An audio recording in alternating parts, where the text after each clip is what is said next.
Affirmative action is a program that was designed to promote educational and vocational access for underprivileged minority groups. The idea behind the program was to counter the socioeconomic trends that had been historically developed in the United States.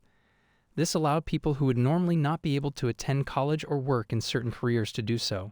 Some of the strengths of affirmative action include promoting diversity, eliminating socioeconomic differences, stopping stereotypes, and allowing people to chase their dreams. However, there are also some weaknesses of affirmative action.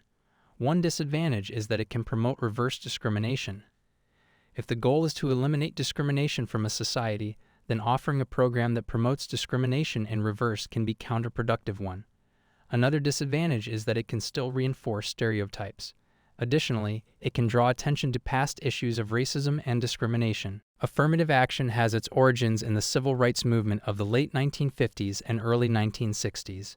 The movement brought a dramatic change to U.S. social life through protests, court decisions, and legislative action, culminating in the passage of the 1964 Civil Rights Act, popularly known as Title VI.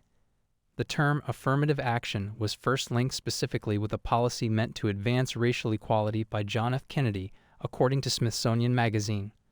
Affirmative action began as a government remedy to the effects of long-standing discrimination against such groups and has consisted of policies, programs, and procedures that give limited preferences to minorities and women in job hiring, admission to institutions of higher education, the awarding of government contracts, and other social benefits. Affirmative action was initiated by the administration of President Lyndon Johnson, 1963-69, in order to improve opportunities for African Americans, while civil rights legislation was dismantling the legal basis for discrimination.